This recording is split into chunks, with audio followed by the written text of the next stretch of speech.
कल्याण में 65 अवैध इमारतों के मामले को लेकर राहत भरी खबर सामने आई है। केडीएमसी ने इस मुद्दे पर बैठक बुलाकर समर्थ कॉम्प्लेक्स की इमारत को गिराने की कार्रवाई पर रोक लगा दी। इसी बीच शिवसेना के कल्याण ग्रामीण विधायक राजेश मोरे ने भरोसा दिलाया है कि किसी को भी बेघर नहीं होने दिया जाएगा।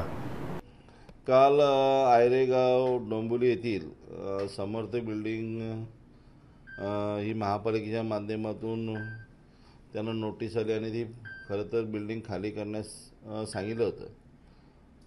पण महाराष्ट्राचे मुख्यमंत्री, महाराष्ट्राचे उपमुख्यमंत्री दोन्ही हे सतत लोकांच्या निगडीत असलेले प्रश्न नेहमी सोडत असतात।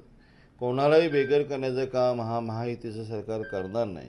आणि मग त्याच अनुषंगाने आम्ही थोडी विनंती केली की पावसाळा आहे, सणसूद आहे आणि कालच गणपती बाप्पा गेलेले आहेत, आपण धडक कारवाई करू नका। कारण असलेल्या बिल्डिंग 65च्या बिल्डिंगी आपण राज्यस्तरावर असेल, शासनाच्या स्तरावर असेल, आपण त्यांची एक बैठक घेतलेली आणि त्या बैठकीच्या अनुषंगाने त्या कशा रिगले होतील याचा पाठपुरावा चालू आहे।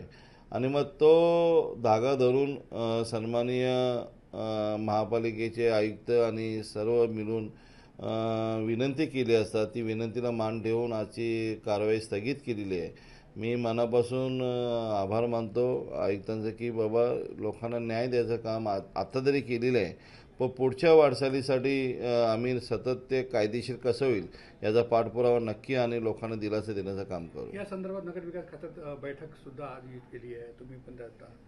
नगरविकास खात्यात याच्या आधी एक बैठक झाली होती, आताही एक बैठक होणार आहे आणि त्याच्यात कसं मार्ग निघेल लोकांच्या हितासाठी हा नक्की आम्ही सर्वजण पाठपुरावा करणार आहोत, याच्यात कुठेही शंका नाही।